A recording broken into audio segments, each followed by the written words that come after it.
recorded live in Jacksonville, Florida. This is Trivial Warfare. More than just a pub quiz, Trivial Warfare is your gateway to a worldwide trivia community. Join your hosts, Jonathan. We just described Ric Flair as Neanderthal Man and Planet of the Apes. Chris. Yo, we going down to Sesame Street. That's your impression of hardcore rap? Carmela. That would irritate the hell out. I'm like, I just want my groceries. My ice cream is melting. Ben. 4 halogens in that list. Oh my God. You were like, it's not the halogens. I'm like, no, Ben, no. Those damn halogens got me again. And the rest of the Trivial Warfare Army for another week of fun and games. Now here's your host, Jonathan Oakes. Hello and welcome back to another episode of Trivial Warfare. We are the podcast that takes the pub quiz out of the pub and brings it home to you. My name is Jonathan, and this is episode 250. Wow. 250. I am joined today by Mr. Chris Hollister. 250. I am joined today by Miss Carmela Smith. You don't think that, Chris. I am joined today by Mr. Ben Young. Hello. All right, Chris, I'm sorry for interrupting. No, I'm getting nostalgic. I'm getting a little emotional here.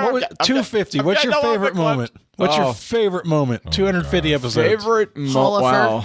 So what? Last week, Chris Hollister. I don't know. I think it's either the Scott Barber episodes. So it's 100 or 200 where we just figure out that we still don't know nothing. Awesome. Carmela, do you have a favorite moment? That I finally got Sittler right during the quiz and Trivia Nationals. That was amazing. Didn't get it right on the show either time, but I was so proud of myself for pulling that one in. Ben, you have a moment? It's hard to pick one because there's so many shows, but the thing that sticks out to me always is, of course, those damn halogens got me again. So it always sticks out of my mind. Mm-hmm. No, Ben, no. For me, it would be a combination. These were early on, but the timber moment. Oh gosh. And the one where you play the April Fool's Day joke on us on episode 112. Oh, that was good. Iconically that was funny. good. Yeah, I can't recall moments like that. So, oh man, yeah. Other than, you being seriously stressed out that you didn't get the Hall of Fame question right. Oh, that was amazing. There's no crying in trivia? Yep. Yeah, that was way early. Jonathan is literally going to kill somebody. So guys, we have an awesome guest with us today. Yes, we do. Mr. Kevin Kuschel is here with us today. Kevin, hello. Hello. I'm really excited to be here, and I had no idea it was going to be episode 250. You're a milestone, my friend. That's right. You are going to be the answer to a trivia question 750 750 from today. That's right. That's a lofty goal. Man, you're not kidding. That's like 10 years from now. If we're going at the same pace. Is it that long? Longer than that. Well, I don't know how this long. will be this is our 5th anniversary coming up in February. Yeah, we're almost at 5 years. Yeah. And this is episode 15 years away? Yeah, it's a while. That's right. Jonathan, you young 10 more whippersnapper. Yeah, it'll probably be a whole new cast. We will have all moved on. That's right. Sebastian will have taken over the show. Oh my God. That would be amazing. And he would have fired all 4 of us. It'll be Sebastian and Alexis's show. Yeah, that's right. So, Kevin, tell everybody where you're from, what you do, and something fun about yourself. I am a high school teacher. I teach business ed, and I am part of the St. Louis contingency of Trivial Warfare people. So I live in Hazelwood, which is a suburb of St. Louis. Something fun about me, I'm really kind of mentioning this because putting it out there because it's something I want to do again. But a few years ago, my brother and I gave a keynote address to a group of about 500 people where we were talking about our family and our parents. And that's something I want to do again, especially when I retire from teaching in about 5 or 6 years. Mm-hmm. It's a big, long story, but my parents had a lot of really serious stuff happen right when they got married. And they just celebrated their 52nd wedding anniversary. Wow. Cool. Congratulations to them. So the fact that they went through all of that stuff at the beginning of their marriage and they're still strong and still together and still happy. And plus, I just love public speaking. I'm an introvert who can talk to a huge group of people, but give me one-on-one with people and I clam up. I'm with you, dude. I think it's easier to talk to a room of people than it is to talk to a person. Speak for yourself. Oh, absolutely. Yeah, I'm with you. The teaching kind of lends you to that too, that those two things go hand in hand. Very cool. We are so glad that you are here. And I'm really excited to find out what our 250th episode Warm It Up Chris is. So I think it's time for Warm It Up Chris. It's time to warm it up on Trivial Warfare today.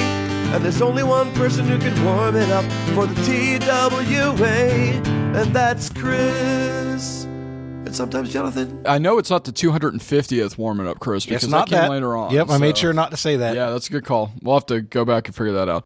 I have to thank my my Uncle Chip, who was way back in episode 18. And has been listening since episode 1. That's true. He love you, Chip. Yes. Love you, Chip. Yep, and just to let you guys know, he's still fighting cancer, but he is doing the best he can to kick cancer's butt. Damn right. Good on him. That's why I love that man. All right, but he asked me this question because he was reading one of those Uncle John books, bathroom reader books. You know what I'm talking about? We should call those Uncle Chip books. They really should Uncle be. Chip's bathroom readers. Oh, see, that's you have perfect. several in your guest bathroom. That's true. I do, as a matter of fact. So anyway, and I had to verify it because I didn't believe him, to be very honest with you. Oh, that's mean. Wow. Well, no, it's not that. I believed you, Chip. You'll understand when I ask it. Okay, I'm giving you a hard time. And you're doing a good job. High five. All right. So anyway, according to worldatlas.com, there are 11 countries that have coastlines of both the Atlantic and Pacific Oceans. I'm going to ask you guys to name the 11 countries. Note, and this is from the website, worldatlas.com, when considering whether a nation borders both oceans, oceanographers consider the marginal seas, gulfs, and straits. Okay? So like the Gulf of Mexico or Caribbean Sea count as the Atlantic. That's correct. Yes. All right. So, Kevin, I'm going to let you choose one of the 11 first, my friend. I'll go with the United States. That is absolutely correct. Carmela. Mexico. Mexico is absolutely correct. Jonathan. Panama. Panama is correct. Ben. Canada. Canada. So through the first round, everybody was accurate. Everybody was correct. So that is Mexico, Canada, the United States, and Panama off the board. Second round. Kevin, up to you, sir. Well, my worst category of all is geography. And so just trying to think of an answer where I won't look like an idiot. Oh, I'll do that later, so don't worry about it. We got shirts. This is embarrassing, but I'm going to pass because I just don't want to say something that's ridiculous. Okay, fair enough. But sorry about that. No apologies needed nor necessary. So, Carmela. Argentina? Argentina is incorrect. No. All right, Jonathan. No, it's because Chile loops underneath it. I couldn't remember if Argentina went under Chile or Chile went under Argentina. Yeah, I'll go ahead and I'm going to leave that one. I'm going to say I'm going to guess Russia. Russia is correct. Yeah. Nice job. All right, Ben. Man, it gets a lot harder now. Chile. Chile is correct. All right, Kevin, you are you bowing out for the rest of the question?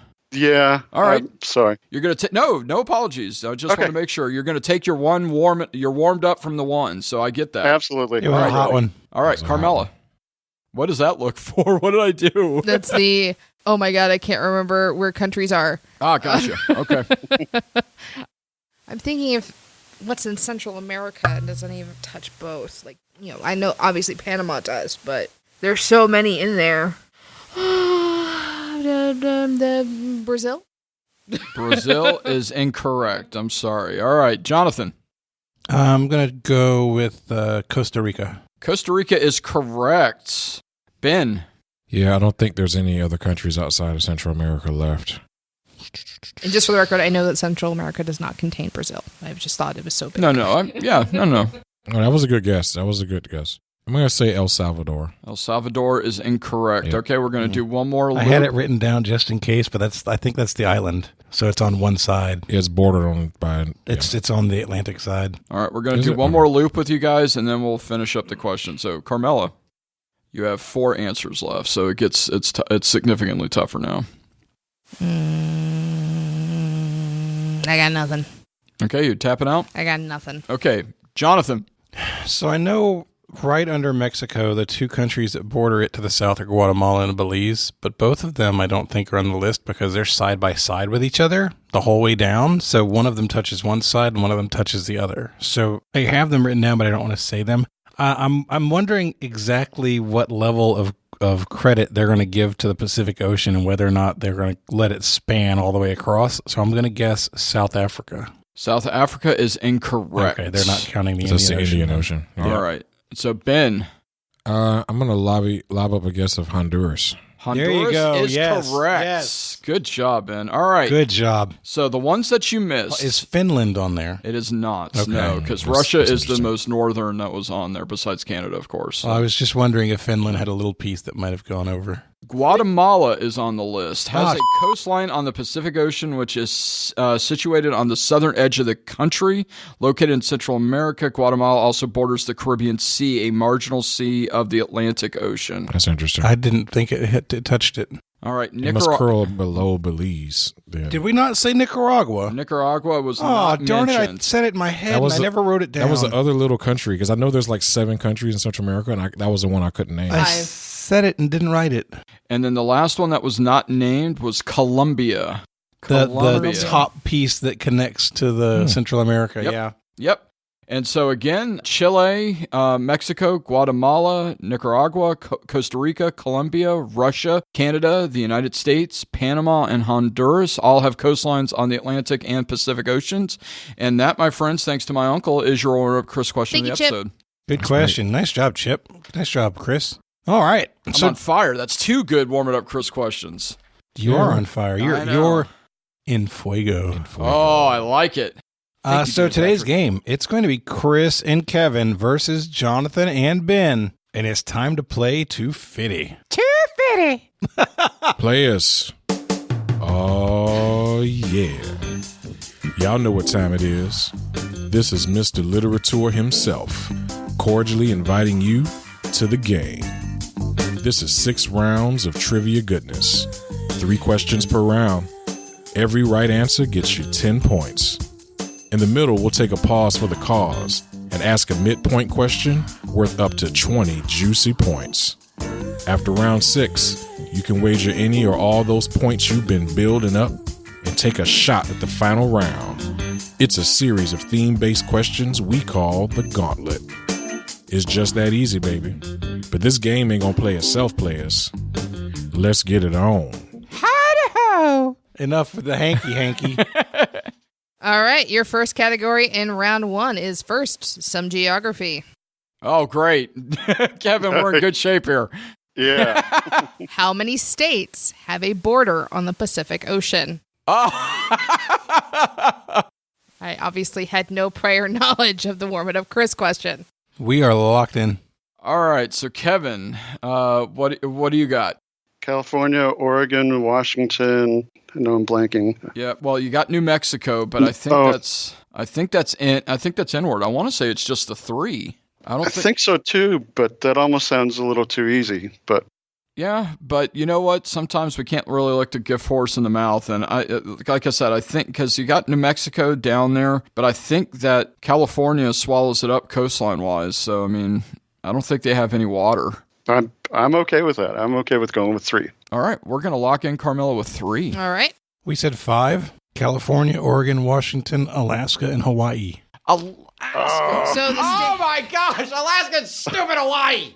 Hawaii is literally nothing. I know. Yes. It is 5, Alaska, California, Hawaii, Oregon, and Washington. I'm thinking contiguous, and it's not contiguous. Man, we started off with a bang there, Kevin. Only one place to go. Yeah, well, and that you've already eliminated one of like the categories you didn't want. That's right. It's gone now. That's true. So you're I in like good shape. that. All right. There you go. Thank you for building me up, Buttercup. I love that song. Touchdown. Next time around in the worst of all. Yeah. Yep. It sounds like one of those white classics. Oh, you never listened to what is it, 4 Seasons? No, I think it's the Foundations. The Foundations. Can I get some points for that? That's a no. Hard no. I was gonna say, I wish you saw Carmela's eyes when we were trying to sing. Oh, it was bad. It was Mine wasn't good. Her eyes were amazing, though. It was like, how can I get out of here? You know, it's not the same Buttercup. Yes, but in the movie The Three Amigos, where they're doing the scene in the bar and they're doing My Little Buttercup. Oh yeah, and they have people like, come on everybody, and they like hold up the broom to pretend that the guy's like, My Little Buttercup. It's one of my favorite movie moments because he's terrified. He thinks they're going to shoot up the place. Next category. What's in a name? Middle names can be a point of embarrassment for some. Alva was the middle name of what famous, or depending on your perspective, infamous 19th century inventor? We're locked in. All right, Kevin. It's Edison. Thomas Alva Edison. Yep. Yeah. All right, we're locked in with Edison. All right. Reaching all the way back to a 7th grade book report to get that one. We said Edison. Do you still have a copy of it? No. Oh, okay. It is no, Thomas... it's in the Smithsonian. Oh, there you go. I'm sorry, Carmela. I believed him. I didn't mean to interrupt. Thomas Alva Edison. Woohoo! All right, we're on the board, Kevin. So it's upward from here. Is anyone embarrassed by their middle names? Yes. Yeah. I was for a long time until I learned what it meant. Yeah, that's the same thing that worked for me. So my middle name is Herbert, and so obviously I got dragged in middle school and high school for that name. You could have told him it was a bear. It's Florence. I wasn't thinking that way. But then I learned that Herbert is German for intelligent ruler. So after that, I was like, that's nice. It's awesome. See, I'm not embarrassed by the name of my middle name. I'm just embarrassed how my father got it. My middle name is Allen, Allen, and he named me after Woody Allen. What's wrong with Woody Allen? That's unfortunate. Oh, Woody Allen, the movie maker. Yes. Oh. Yeah, that's a little unfortunate. Mine is Eugene, and I was chronically embarrassed by that. Then I found out that the reason that my father and I share that middle name is that when my grandfather was a prisoner of war in World War II, that his cousin Eugene had signed up to the military with the express purpose of trying to go get him out. Oh, wow. And he died trying. So that's why that name is in our family. That's sad, but really. So I'm not embarrassed by it anymore. Not one bit. Mine's just long. I have 2 middle names. Yes, you do. So when I'm in trouble, my mom has to say 8 syllables to get my first and middle name out. My middle name's Anna Maria. Ooh. So it's a pretty name, though. Thank you. It is. She chose wisely. You could literally be like all 3 ships that Columbus sailed on. I have Carmela, the Anna Maria, and the Smith. I have spoken. Yeah, my last name definitely does not fit with the rest of it. But yeah, so yep. Next question. Categories: I'm not crying, you're crying. Probably. The opening segment for the Disney Pixar movie Up is emotional, if not straight up heartbreaking. Mm-hmm. It follows the relationship of Carl and his wife. What is his wife's name? No! I knew she was going to do that. No. I knew it. My God, why? Ben. I'm trying to pull it out of there. I don't know. You got kids? I've seen the movie. Yeah. I don't know if it's in there. I'll have to think for a second. What was his name again? Carl. As Andrew Lincoln would say. Yep. Those first, 5 to 7 minutes. It was. Oh my gosh. It was a brutal segment of time. Mm-hmm. Did it make you want to bash your head with Mjolnir? Or Meownir, as Ben calls meow him? meow. Meow meow. This is meow meow. Meow meow. If I had to say what it started with, I would honestly think. Oh no, not that letter. Sorry. I'd honestly think it started with that. Is it possible that it's that? I just had another name pop in my head, and you're going to know for sure where there's this or not. Oh! It's this, I think. I think it's that. Okay. Yeah. Scare me to death. We're locked in. Oh! I know! I got chills when I thought of it. All right. And are they multiplying? Yes. Oh, well, there you go. I'm losing control. All right. Kevin, did you have any thoughts? Well, unfortunately, I've seen the movie a couple of times, but I've only seen that first part once just because it was so emotional and it tore me up when I saw it in the theater. Oh, yeah. The only thing that popped into my head, and I have very little confidence, is like the name Alice. I don't know why it popped into my head, but... Okay. Well, what are you thinking? Well, the name that popped in my head was Judy, But I'm not going to lie. Carl and Alice, Alice sounds familiar. Sounds really familiar. And I don't know if it's because I'm trying to will myself into remembering Right. Or, I know. But so I think I want to go with Alice now that you're mentioning it. I really do. Because I can't talk myself into any of the answers. Because I wrote down Anna and I wrote down Judy. And I'm not really... Anna is... I have a niece named Anna, and I hope that's not right, because I feel like I would have remembered it if her name was Anna. Yeah, and also, Disney tries to avoid multiple names, and you got Anna and Elsa from Frozen, so even though it's a good point. It is Pixar, not Disney, but so I think Alice is good. I think let's try that and then go from there. Okay. All right, sounds good to me. We're locked in with Alice. So Ben and I started with Emma was the best early name we came up with. We had a lot of names. And then Emily was like, "Ooh, Emily, that might be better than Emma." And then as we were going through more answers, I was like, maybe Sarah. And then it hit me what I think the right answer is, and we locked in with Ellie. Yeah, as soon as you said said Emily, Ellie hit my head. Dang it! Carl's wife's name is Ellie. Yep. Good job, man. President Bartlett's second daughter. At the end of the first round, the score is 30-10. Jonathan and Ben are in the lead. All right, Kevin, we're in a bit of a pickle, but we can get out of this. It's still early. Yep. Yeah, we can do this. It's a dilly of a pickle. Oh, there you go. What's the dealio? Oh my God. Yeah. That's it. That slang is over.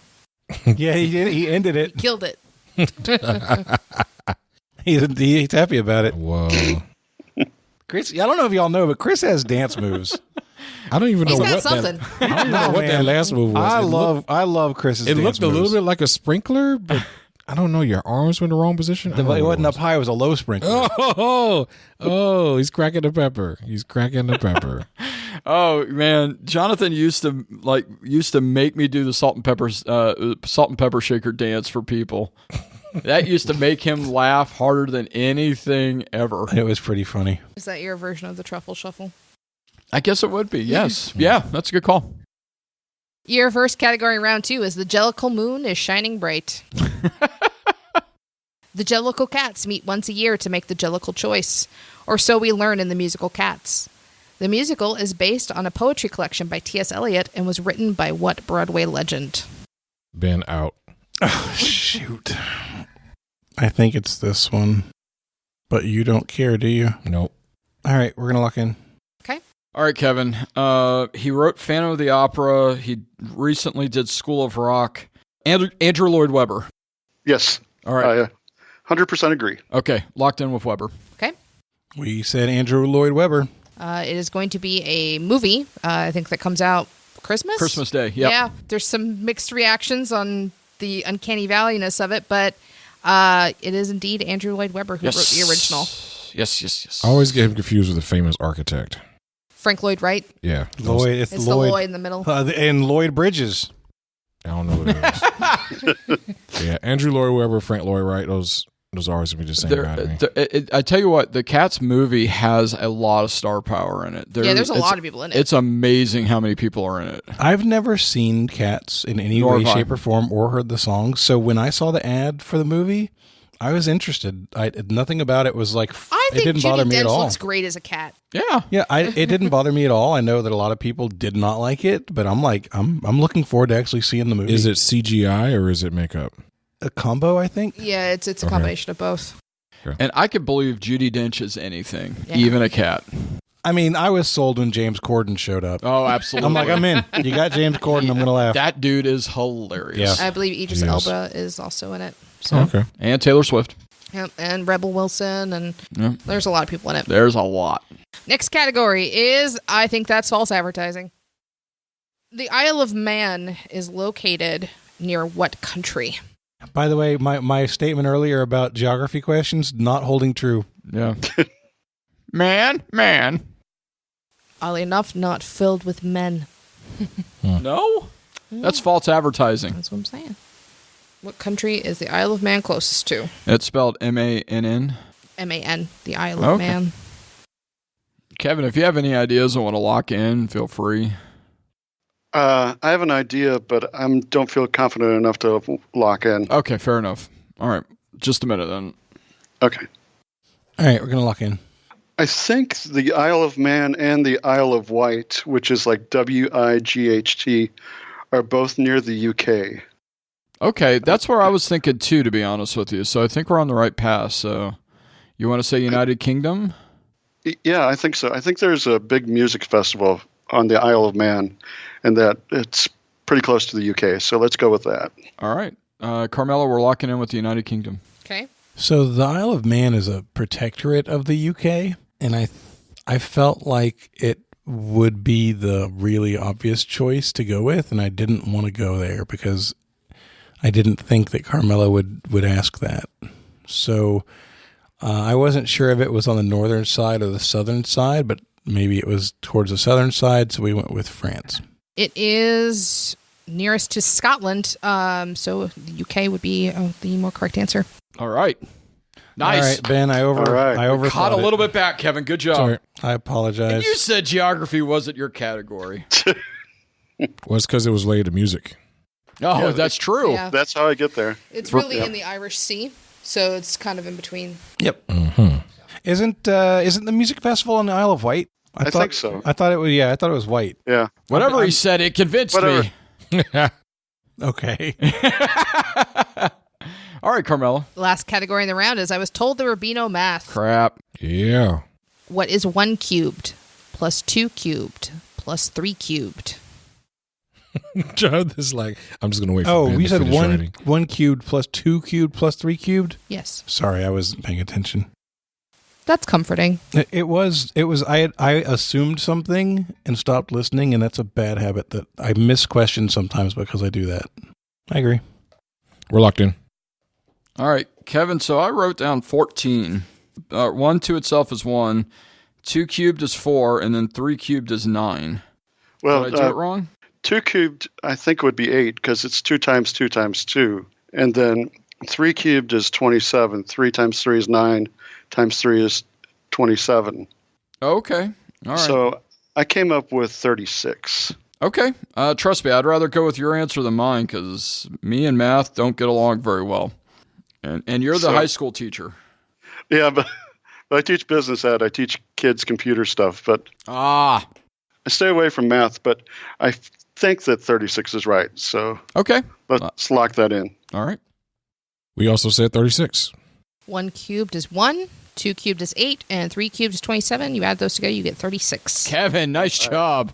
Thank you. 3 certificate. Mm-hmm. That's the end of the round. Show is.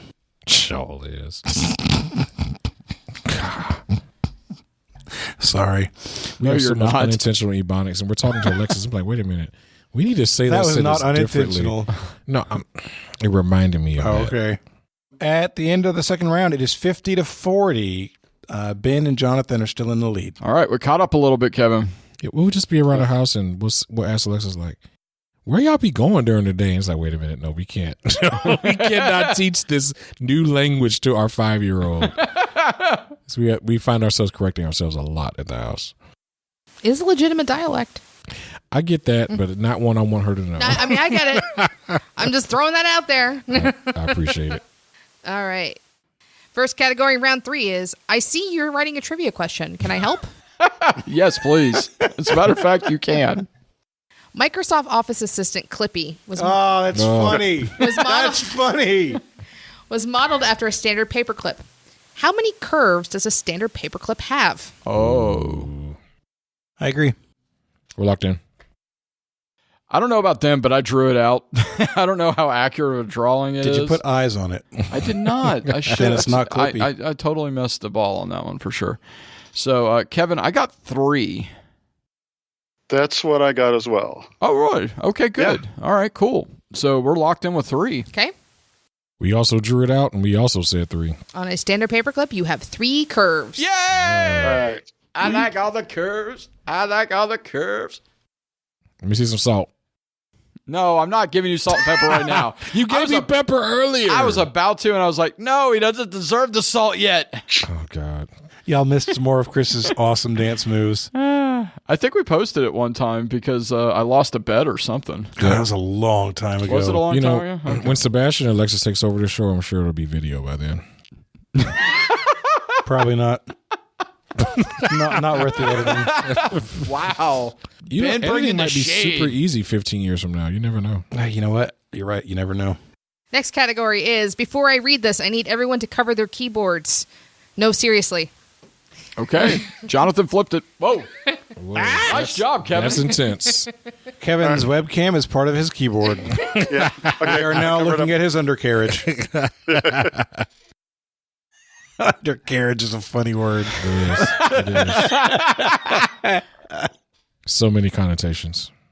On your standard QWERTY keyboard, what number will you need to press along with the shift key to produce an ampersand? Oh, man. Is it... Okay, you wrote that with thunder, so I'm going to go with you. we're locked in. Meow. Meow, meow.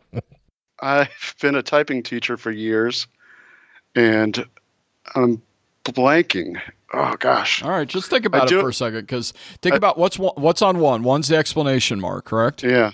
Mm-hmm. 2 is $2 sign? 4 is a $sign. Okay. It's either 5 or 8. Okay. I think 8 is the asterisk. Okay. So just keep going. So you said, so what's 2?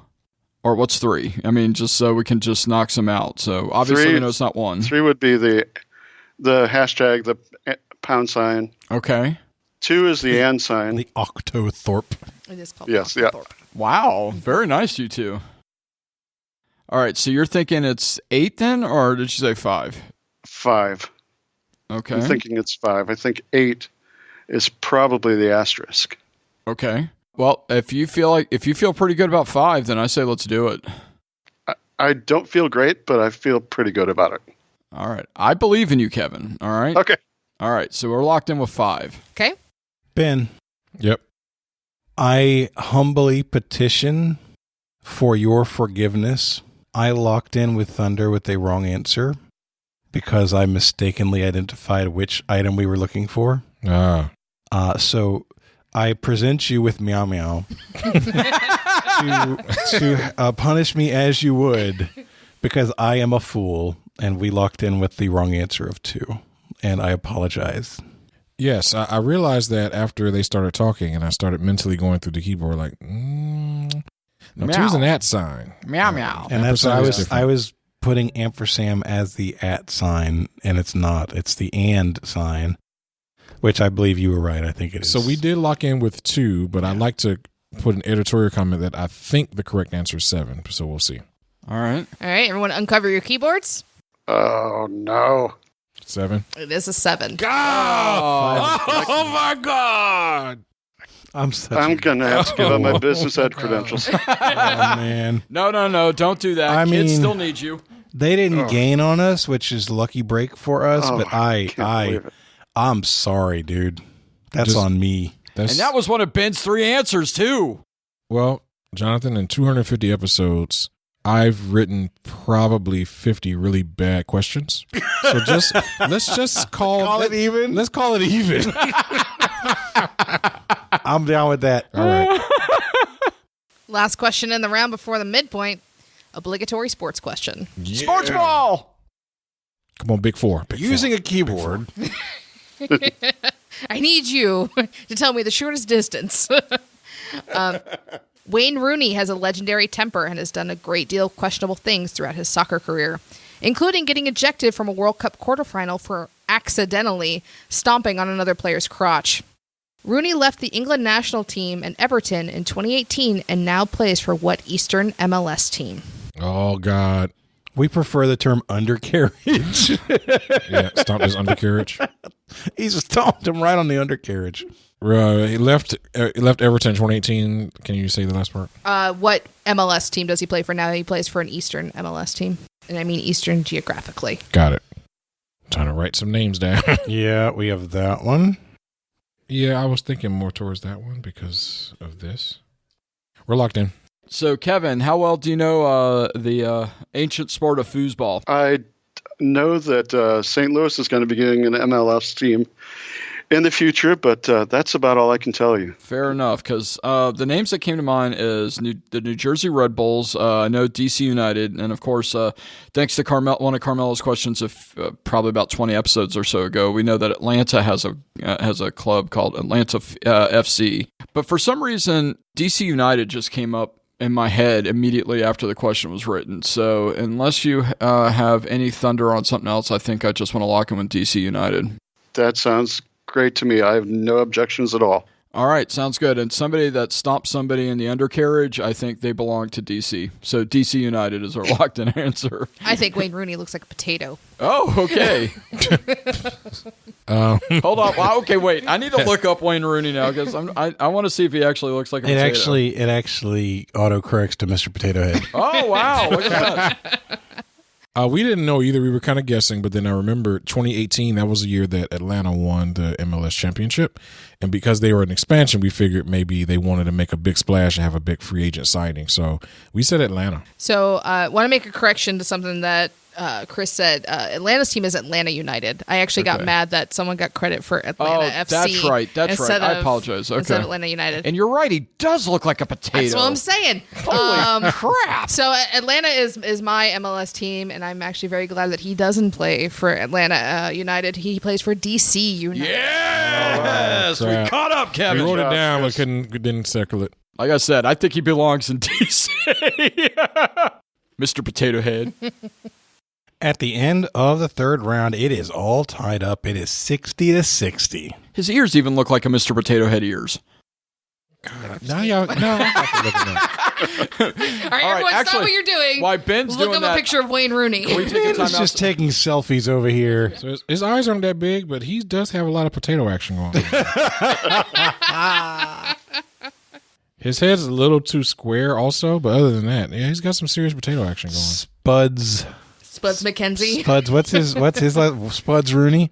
Spuds Rooney. When you said Rooney, I thought we were going to talk about the Steelers. I was all ready for a Steelers question. Nope. It's been a while since I've asked a soccer question. I mean, we got more than halfway through the question. Was that also Wayne Rooney? Was that his name also? Wayne Rooney. Art Rooney. Art Rooney. Right. When she was asking the question, it took me more than half the question to get out of the mind of the Steelers. I'm like, oh, she's asking about that soccer player. Ugh. You know what? I had Wayne on the brain because I was thinking of Wayne Weaver. I could not get Wayne. Wayne on the brain. Wayne on the brain. Big Wayne. All right, Carmela, what's the category for halftime? Your midpoint category is Jonathan's favorite award nomination. I mean, James Bond. I honestly thought she was about to say James Bond, and I was like, damn it. Why does people hate me? The Golden Globe nominations came out this week. Name 4 of the 5 films that are nominated for Best Motion Picture in musical or comedy. Best Motion Picture, musical or comedy? Yes. They have separate categories for comedies and dramas. And then I think they have an overall one, but that's not what I'm asking for. Are they for this year's movies? Yes. I just said that their nominations came out this week. Oh, yeah. So I don't think Avengers Endgame is going to count as comedies or musicals. Yeah, we might get one. All right, we'll just lock in with these 4. We're locked in. All right, Kevin, do you have anything written down? I have a couple things, but I don't have a ton of confidence. Okay, talk to me. As far as musical, the one I could think of was the Elton John movie, Rocket Man. Yes, that was absolutely on there. Good job. I couldn't remember it, but I remember seeing that on there. And I saw that in the theater, but I know like the Queen movie, We Will Rock You, that was the year before, so that's too early for that one. That was last year. Oh. I know that this category is kind of a dumping category where they put stuff that's not always a comedy or a musical if they can't fit it somewhere else. So I was thinking maybe like Spider-Man Far From Home, because that did have some funny elements to it. But I know that wasn't on there because I remember seeing it, but unfortunately not. The only one I remember absolutely seeing on there was the Eddie Murphy Netflix movie I Am Dolomite. Oh, okay. And he was nominated for Best Actor in a Comedy Role as well. So I got that on there. Lion King I wrote down, but the problem with Lion King is I think they consider it an animated movie because it's all computer-generated animation for the animals. I know, spoiler alert for people. So they didn't use real lions? I know. No, I'm sorry, Carmela. They couldn't find a real talking lion that sounded like Beyonce? No, I'm sorry, Carmela. Damn it. I know. And the talking monkey and the whole bit, yeah, it just wasn't that way. So, Ben is fully asleep. No, I'm just hosed. So, I mean, of course, we talked about Cats, but I don't know if Cats was on there. I couldn't remember that being on there. I don't think it's eligible since it hasn't really officially come out yet. No, it officially comes out on the 25th, but it's been in limited release, so it does meet. It does Has meet it really? that. Yeah. Is it in Jacksonville? No. Usually when it's in limited release, it's in New York and Los Angeles to meet who do they think they are? the award ceremonies. Oh, to get the critic screenings. Yeah, exactly. Yeah. So I wouldn't mind putting that on there just because I don't have a better option. But I think there's probably one more comedy that I'm not thinking of. Is there any other comedies that you could think of? I mean, at all? Not that I can think of. And I'm struggling, and this is... But I do like what we have. I like the Dolomite movie because I've heard a lot of great things about that. And Lion King and Rocket Man and... Yeah. And then whatever else you want to come up with. I'm perfectly fine with that. You only need 4. I know. Ben is definitely asleep right now, folks. He's wobbling. No, he's doing his Stevie Wonder. Oh, okay. So y'all mistake me for being asleep. Well, let's just go with the Lion King if we can't think of anything else. Maybe it does fit another category, but it's probably the best that we've got. Yeah, and I kind of want to move on. I think we got at least 2 on here, so I feel good about that. So, Carmela, we're locking in with I Am Dolomite, Rocket Man, Cats, and The Lion King. Okay. So are animated movies not allowed to be comedies or musicals? Because I didn't know that. They have their own category. Yeah. So 3 of our answers are wrong. So we couldn't think of any movies that came out this year. Neither of us have the time to go to movies anymore. So we said Lion King, Toy Story 4, Girls Trip, and Aladdin. All right. So your answers are Once Upon a Time in Hollywood. Oh, the Quentin Tarantino movie. Yep. Jojo Rabbit. The new Chris Evans movie that's out. Knives Out. Dang it. That's a comedy or musical? Yeah, it's a comedy. It is? It's a black comedy, but it's a comedy. No kidding. It looks good, too. Oh, I want to see it. Yeah, me too. Rocket Man and Dolomite Is My Name. Oh, I mixed it. All right. Oh, I mixed it. So yeah, you only got one of those, I can't give you credit for that one, but I can't give you credit for Rocket Man. Nope, that's fair. Dadgummit, I'm sorry. I thought it was I Am Dolomite, but maybe that was the... was that the name of the original? The original is just movie? Dolomite. Oh, okay. Yeah. Okay. So Dolomite's My Name is the there were like actual 7 Dolomite movies. Yeah. There were a lot of okay. them. And I really want to see that because I heard Eddie Murphy was fantastic in it. At the end of the midpoint, it is 65-60. Kevin and Chris have taken a lead. Woohoo! Da da da da. Hello, everybody. It is contest time. That is right. I have a contest to announce. Very excited about this. I have in my hands a signed copy of the Everyday Q&A 2020 Trivia Calendar. That's right, the calendar that I worked with Katie Sikelski from The Inkling is in my hands, and it is signed by myself, Jonathan Oakes, Chris Hollister, Carmela Smith, and Ben Young. We are going to be raffling off this calendar in support of the National Pancreatic Cancer Foundation. I have started a National Pancreatic Cancer Foundation fundraiser, and for every $10 donation to that fundraiser, you get 1 entry into the raffle for this calendar. So if you donate $50, then you get 5 entries into the contest. The contest will be open until January 17th, and on the 18th of January, I will be drawing the name of the winner. All donations must be made to our fundraiser. I'm going to put a link to the fundraiser address in the show notes for this episode and the future episodes during the contest. It is national-pancreatic-cancer-foundation.everydayhero.com/US/trivial-warfare TW250-Army. I know that's a mouthful, so you can find a link to click in the show notes of this episode. You can also go to the Facebook group where it will be present with a link in order to do those donations there as well. Make sure when you do your donation that you fill out or you click the box that says, share my name and email with Jonathan. Make sure you click that, because when you do that, it sends me an email with your name and address and the amount that you donated so that I know how many entries you have. That's what I'm going to be using. So that's required. If you don't click that, you won't have entries. We are really excited about doing this contest. This was Chris's idea. It was a fantastic idea. And the fight against pancreatic cancer is very personal for us. One of our first and biggest fans ever was Linda Hollister, Chris's mom. And she passed away from pancreatic cancer early in the Trivial Warfare run. It was a meaningful moment for the show. We loved Linda Hollister. We still love Linda Hollister. And this is in honor of her.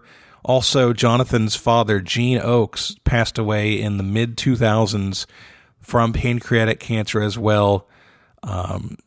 It's been a source of sadness for me that Dad never got to experience this show, that he never got to listen, never got to see what would come of it. It was not even an inkling in my eye back when he passed away. And so it brings me great joy to do this in his honor as well. So I hope that you will go to the link that I am sharing on our Facebook group and in our show notes, make your donations, and let's get a winner so that I can ship out this signed copy of the Everyday Q&A Trivia Calendar to you with the announcement coming out on January 18th. All right. Thank you, everybody. All right. Let's get going with the second half of today's show. First category in round 4 is true crime. True story. That was awesome. Judge Lance Ito presided over what infamous late 20th century trial? I can lock that in if you want me to. Yeah, I got it too. Oh, go right ahead. All right, we're locked in. It's the O.J. Simpson trial. 100%. Yeah, we're locked in.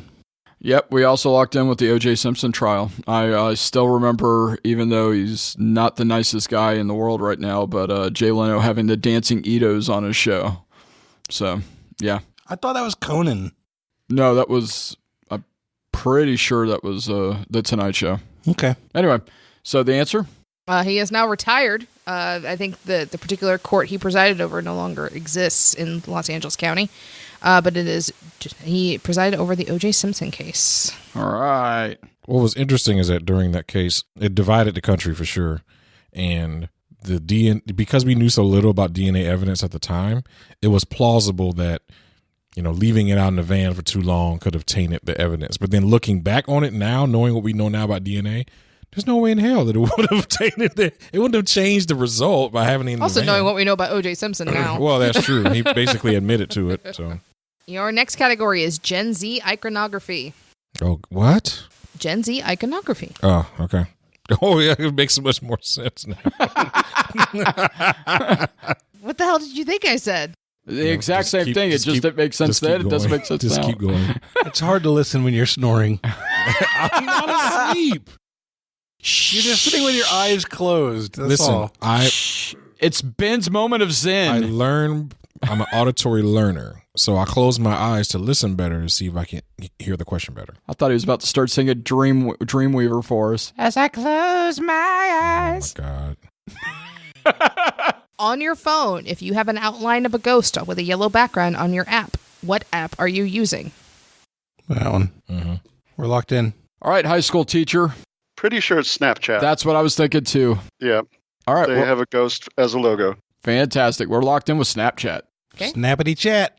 I use it occasionally, but it's just not my thing. It's Snapchat. Why a ghost? Right. Maybe it's because it disappears. It disappears after. Okay. Oh, that's clever. Yeah, the messages disappear. Jonathan forbade me from ever using this app. Jonathan Oakes? I did? Yes. You remember when I met the ninja in Dragon Con and she said she had a Snapchat? And yes. You're like, if you want to stay married, do not go on Snapchat. Yep. I sure did. I obeyed his advice. That was good advice. It was. I obeyed it. Yeah, smart man. And you're still married, so I'm still married. Snapchat that bad? No, but this person was like hey, look me up on Snapchat. I'm like, don't look her up on Snapchat. I got you. Okay. I was like, I thought it was for the kids. I mean, because things get posted and then disappear, it's really easy to think you're going to get away with whatever you want there. I got you. It just depends on how you use it, honestly. Fair enough. Nothing recorded ever disappears. Let's just be honest here. Unless it's an edited episode that you're looking for on your freaking computer, because that can disappear. Episode 6? No, not episode 6.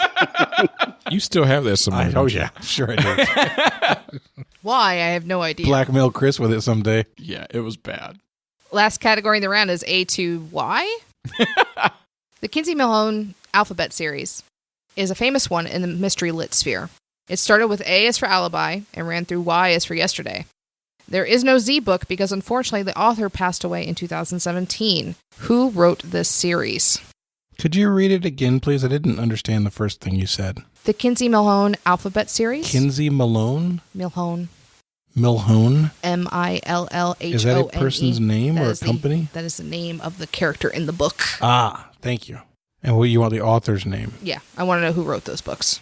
Ben, is your daughter reading these books yet? Nope. Neither is mine.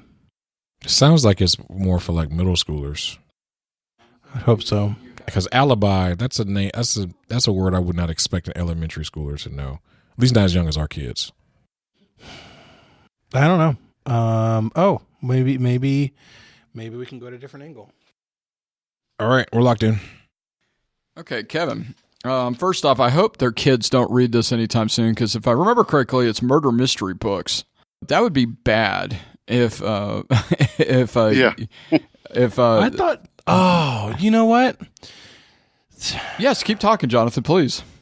I will. The Kinsey Millhone or whatever the name of the person. For some reason, when I heard it the first time, the word kids stuck, and I thought we were talking about kids' books. Did you think we were talking about kids' books? I didn't have any idea what we were talking about. Damn it. So The closing the eyes to listen thing is clearly not working. Well, this is the right answer. It's not even more than opening. So, Kevin, I wrote down Sue Grifton's name. Does that sound correct to you, or did I spell it wrong or say it wrong? I think it's Grafton with an A. Is it Grafton? Okay. That's what I wrote down, Sue Grafton. All right. Then I think that's what we should go with your answer. Okay. She had the alphabet series of books, and she did pass away before she could complete it. Yeah. I'm terrible when it comes to remembering names. So I think so. Sue Grafton. Yes. All right, we're locked in. All right. What did you guys say? Yes. What did you all say? We were off. We were on the path of kids' books. I guess you missed the part where I said mystery lit sphere. I mean, there's mystery kids books. That's true. I thought we were talking about kids' books. As soon as I comprehended we weren't talking about kids' books, I wrote down Sue Grafton, which isn't going to do us much good. But we couldn't get anywhere with kids' books, so we decided to lock in with Bad Leroy Brown. That's our answer. Was he the baddest man in the whole dang town? He was. No, that was a different Leroy Brown. Yeah, no. It's better than Old King Kong. Can't remember the next line. Meaner than a junkyard dog. Dang it.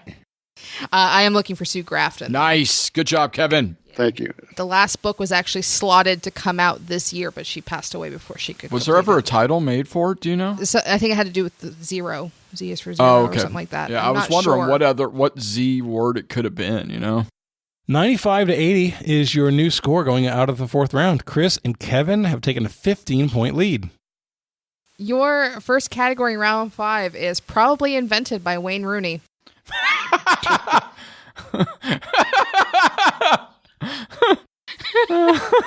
I know what I want to lock in with in advance. I'm writing it down right now, and just to find out.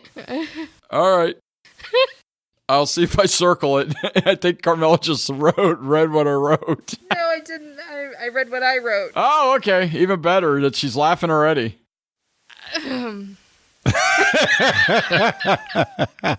Meat that has been pounded flat and then fried is a feature of is a Uh-oh.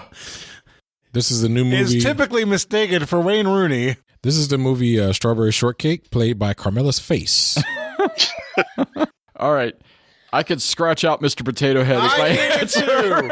I can too. It was more in line with his actions than what he looks like. Meat that has been pounded flat and then fried is a feature of what German dish? I think it's this. I was wondering, yeah, sure. Pretty sure that's it. Sure. We're locked in. Okay. Kevin, any ideas? My last name, Kuschel, is a German last name, which it means cuddly and snuggly, which makes me wonder a little bit about my ancestors. That's nice. That is cute. Snuggle bear in Germany is called the Kuschel bear. Yeah. But I think that this is just schnitzel. Yeah, because there's Wiener Schnitzel, and then I thought there was just Schnitzel. Mm-hmm. So this is Schnitzel? Yeah, I think schnitzel is, and that's just the way it's prepared. Any meat that's pounded and flattened and fried. All right, holy Schnitzel, that's our answer. Kevin's new nickname is Huggy Bear. Yep. Yeah. Take it. We also said schnitzel. I don't recommend you pound meat with a soccer cleat, but it is schnitzel. Woohoo! All right. Kevin, you're on fire, man. There's a connection from the previous game there. I knew that because Schnitzel is the name of a character from the show Chowder, which I've referenced on this show before. And Chowder's quoted girlfriend's name was Panini. And she was the subject of a Lil Nas X song. Don't you be a me. That was a Learned League question the other day. What, Panini? Panini. Referencing Lil Nas X song. I didn't know. Yep. I got that crap wrong. I got that super right. Poor Jonathan. Okay, moving on. Next category is I agree. Yes. In totality. What is the only state in the U.S. that does not follow daylight savings time? I thought there was more than one. Yeah, I thought so too. But I know for a fact that this one doesn't, so we're locked in, Ben. That's definitely right. Okay. We locked in, yo. All right. Kevin, I wrote down Arizona because I thought Arizona definitely does not. That's exactly what I wrote down too. Oh, so cool. Okay. I feel like I've heard that before as well. Well, cool. We're going to lock in with Arizona. I listened to a podcast based out of Arizona, and they talked about it when daylight savings time happened. We said Arizona. There are other states that are trying to get onto this train. Including Florida. Which I'm saying, I agree. No, yeah. I hear. Come on, ride this train, choo-choo, train. With the exception of the Navajo Nation within the state, they do observe daylight savings time. Arizona does not observe daylight savings time. All right. I'll tell you what, my Uncle Chip and Aunt Sandy got into a huge argument with them over the whole daylight savings time portion of it. Was it worth it? Let me put it to you this way. When the conversation started, I thought I was being lighthearted and silly fun, and they were taking it way serious because kids could get harmed by taking away daylight savings time. And so it was oh my God. It was a very awkward. It was, at first I thought pretty funny, and then went very awkward, and I was like, I'm just going to see my way over to the mashed potato bowl. Okay. Which was much better. Mashed potatoes never hurt kids. No. So, lighter story, we were at the zoo last night watching the zoo lights, and we took the train coming back to the front. And I was like, come on, ride this train. And one of our friends with us was like, nope, wrong train. I was like, oh, sorry. So, like, nope, wrong train. Damn it, I can't get the train right. Hey, soul sister. Nope, not that train either. Not that train. That's not even a train. It's just sung by someone named Train. Yes. You know, that's a good connection. I didn't realize that was a connection. That's good. All right. Your last category in the round is science. Science! Presbyopia is a condition that affects what body part? Oh, my God. Can you spell it, please? Presbyopia. And it's not something that I was affected as a child, like Ben's question last game. I understand. Kevin, if you have any ideas, just lock it in because I got nothing. Okay. Yeah, I'll go ahead and lock it in. All right. Jonathan, Ben, we're locked in. Oh, okay. Cool. So I can't help but notice it has the same prefix as Presbyterian. Yeah. Is there something about Presbyterians that gave them that name? Like maybe they kneeled a lot or something, and it's the knees? So my only connection to Presbyterians is the different charismatic churches that I was part of as a child and as a young adult would make fun of Presbyterian churches by saying they were very quiet. So like I was part of churches that people would like, loud and scream and shout and stuff, and people would get too quiet and say, oh, I'm in a Presbyterian church now. Y'all got all quiet on me. So that's my only real reference to that. I don't think it's that. I know that presbytery, I think that refers to like just the lay people of the church. I think I may have that wrong. I don't know.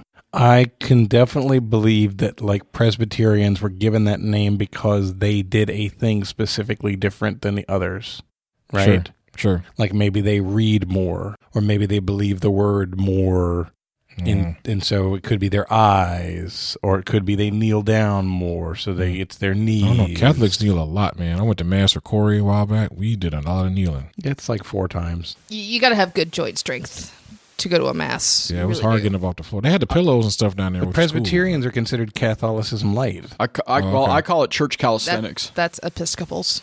Oh, really? Yeah, we're Episcopal lights. Sorry, I got the wrong one. I don't know what's unique about the Presbyterians. Opia. They're just very quiet.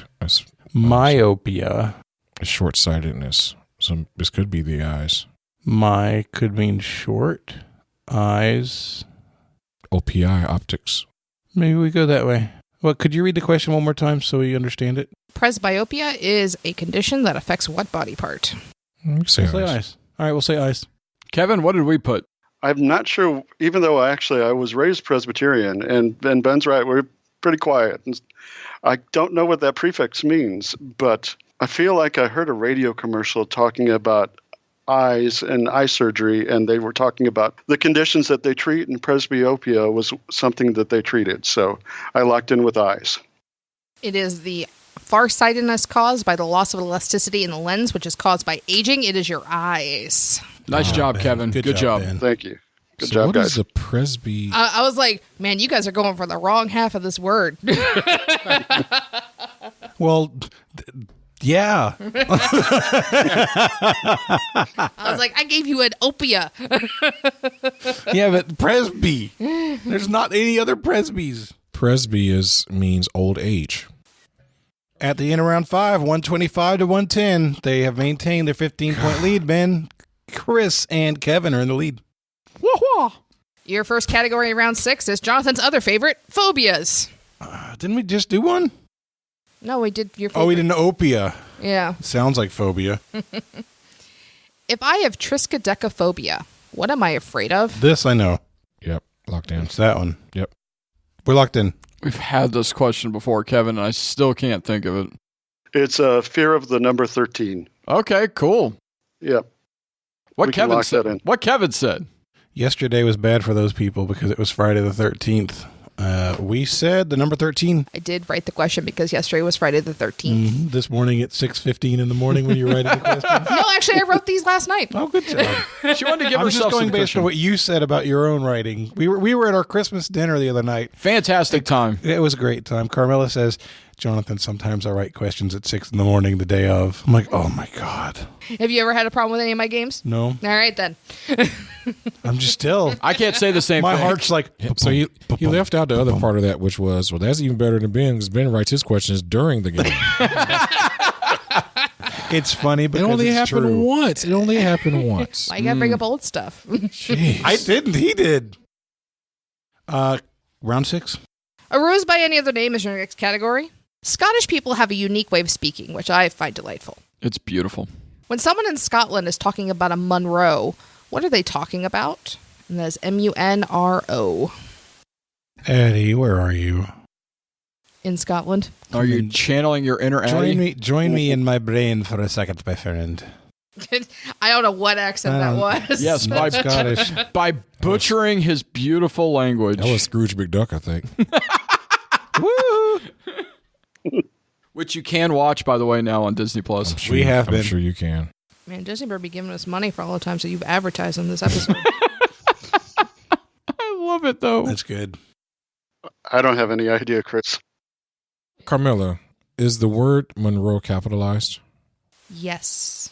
Okay, thank you. That's an interesting question and answer. Still means nothing to me. Right. Helps a little.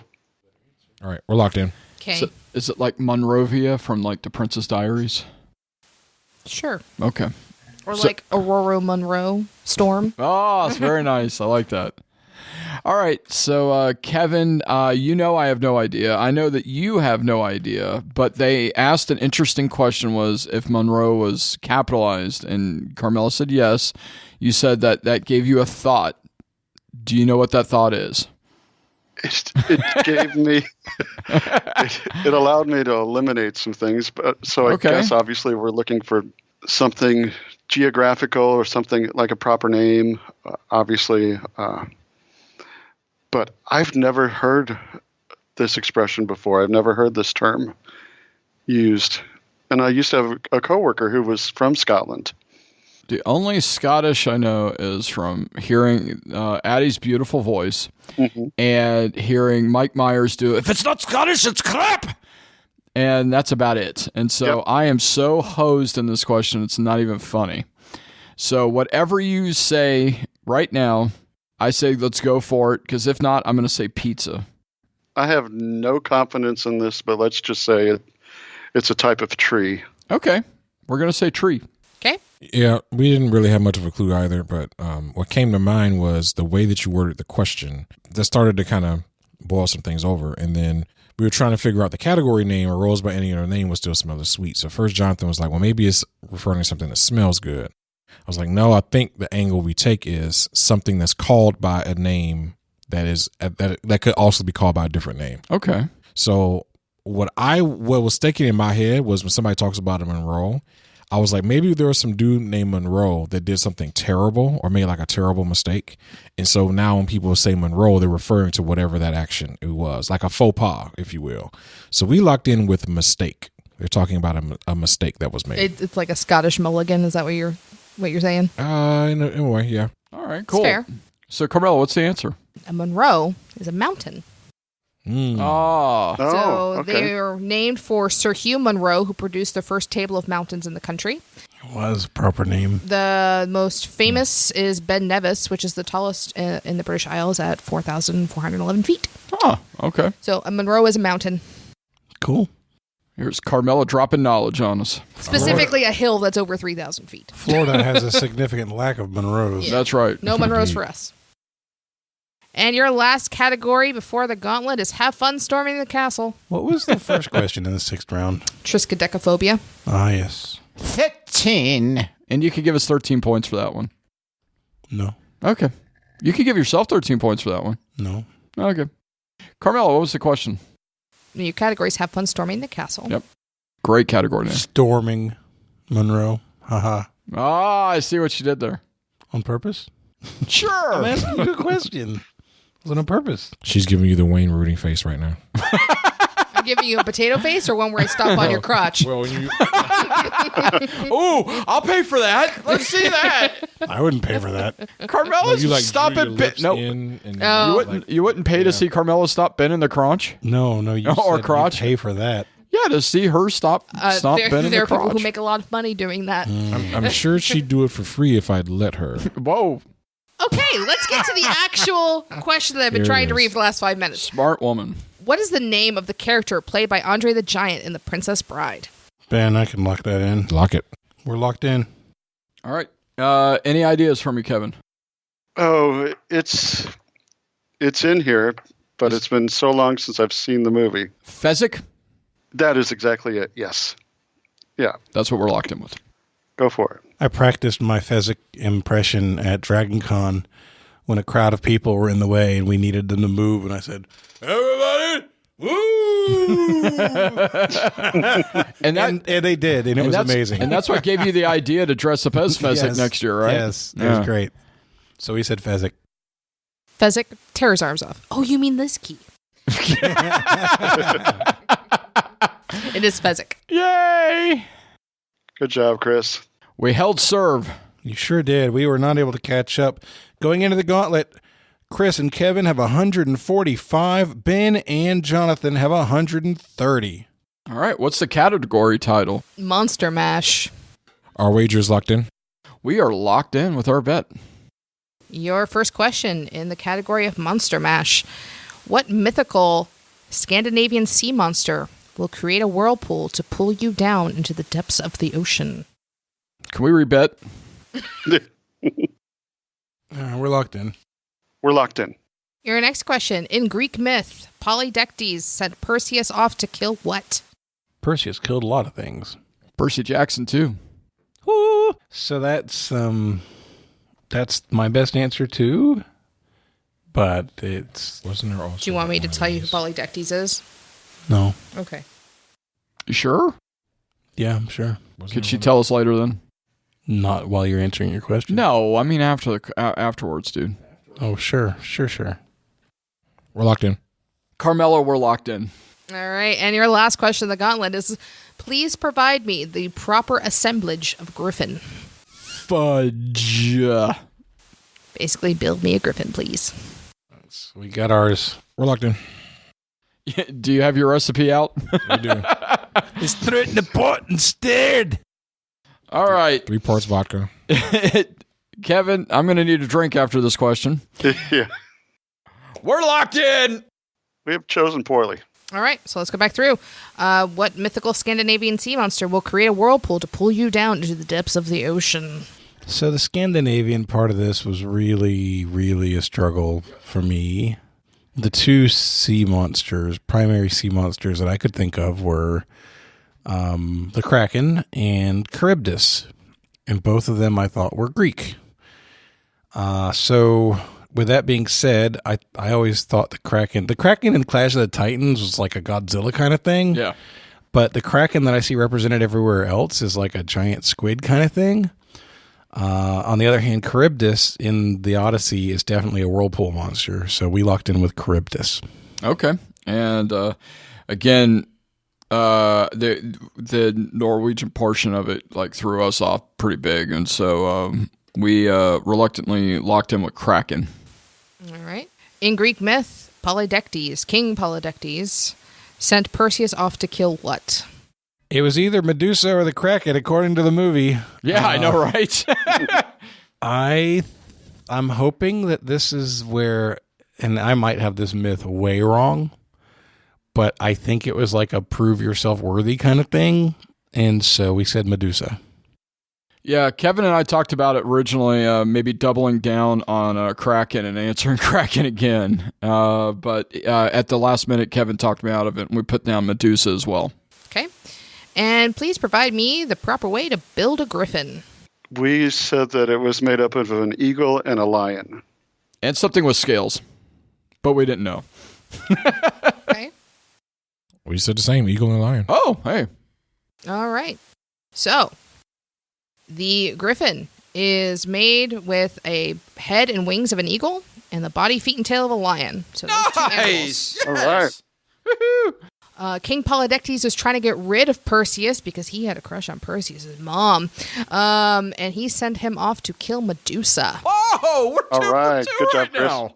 And Scandinavian sea monster that will pull you down with a whirlpool or their massive tentacles is a kraken. Oh, my God.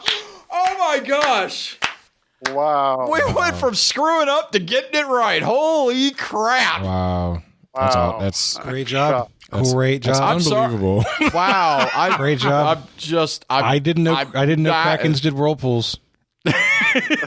Well, and they do hot tubs, and they do those lap pools too. Oh, I mean, they're fantastic. Kraken does Dallas. But yeah, it is a Scandinavian myth. Wow, no, I had no idea. I thought it was Greek. Yeah, I didn't know either. Man, hey, so that's a really, really great job by you guys. There's not much that we can do to make it dramatic. Really. Dramatic. Yeah, Dramatize it. Brain don't work. Make it more good. dramatic. Yeah. That's the word you were looking No, for, I right? know. Yeah. Okay. I'm just making sure because Look, unless I'm not joking when I say my brain is malfunctioning about 15% of the time lately. And that kind of stuff's happening now. There's not much of a way to make it dramatic, though, because we were losing and we missed. They were winning and they got it right, so they didn't lose any points. Right. What do we bet, Ben? 42. 42. Oh wow. So we finished with 88. Sounds right. Yeah, and Kevin wanted to bet enough to cover you guys, so we bet 116. 116. Yes. Holy crap. 261. Well, it didn't matter if we got it right and they got it right. They were still beating our butts. Yep. With a score of 261 to 88, your winners are Kevin Kuschel and Christopher Hollister. All right. I love that Hollister guy. Hollingsford. Man, yes, exactly. Well done, Kevin. Well done. All right, that went That from was great. like That was so much fun. Thank you. I've never seen any people think they were wrong so much as they were being when right. you said, "Oh, we'll just write cracking down" for the second one too, I'm like, what the hell are you doing? I was saying, go for it, bro. Go for it. I was scared. I really thought the first one was wrong. So it's like, okay, it's funny how you talk yourself into it. And thank God, Kevin won Kevin's that like, game. No. Maybe just from a logic perspective, we'll go with this other answer. All right, before we go, we'd like to give everybody a chance to do a shout out or promote something they care about. So, Kevin, the floor is yours. First, I want to thank you guys for having me on. This was so much fun. I listened to the show every week, and I was hoping that I'd get another chance to be on it again. Don't really have a cause to shout out, but I do want to say something kind of positive. I'm a high school teacher. I've been teaching for 24 years. Still love what I do. Still love working with the kids. Kids are different than they were, when I first started. Teaching's a lot tougher. Kids have it a lot tougher, but kids are still doing amazing things. And even though, the news can be kind of negative about teenagers and our youth, we still have a lot to be excited about and a lot to be positive about. I still love what I do, but I'm glad I've got about a week to go. Then I'll be on Christmas break. So, well said, Kevin. Yeah. But thanks. This was great. And you guys do episode 250. You guys are still doing great quality work.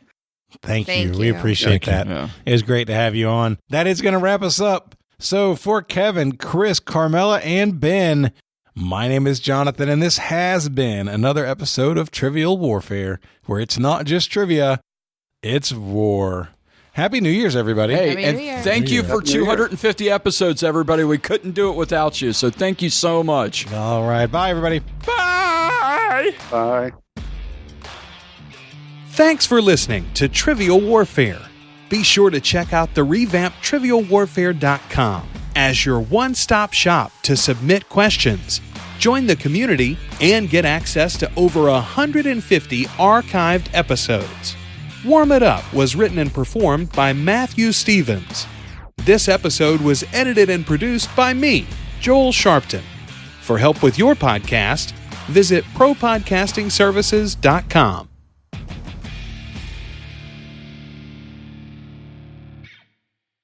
All right. Are you guys ready to get started? Yep. Yes. All right. Let's do it. The hammer has spoken. Order.